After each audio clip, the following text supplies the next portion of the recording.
આજે એક વાતનો આનંદ છે, અમારા આદરણીય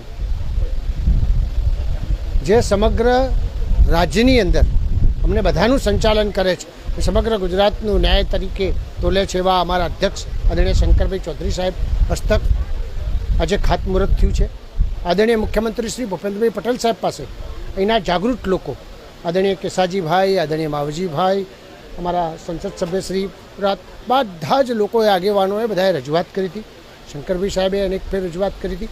એના કારણે આ વિસ્તારની અંદર 44 કરોડ રૂપિયાનો રોડ જે 3.75 હતો એ હવે વધીને 7 મીટર થશે. અને આ હાઈવેથી પહેલાં હાઈવે સુધી એટલે 2 લાખ લોકો અહીં આવે છે. 2 લાખ લોકોનો તો સીધો ફાયદો થવાનો છે. એ સિવાય અનેક લોકોને ફાયદો થવાનો છે, જેના કારણે ઝડપી જે આદરણીય અમારા પ્રધાનમંત્રી નરેન્દ્રભાઈ મોદી સાહેબ લોજિસ્ટિક કોર્ટ પણ ઘટે અને સારી વ્યવસ્થા પ્રાપ્ત થાય એ પ્રકારની વ્યવસ્થા કરી છે.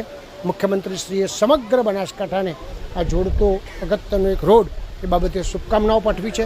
શંકરભાઈ સાહેબે આજે અહીં ખાતમુહૂર્ત કર્યું છે અને મને ચોક્કસ ખાતરી છે કે ઝડપીમાં ઝડપી આ રોડ પૂર્ણ થશે અને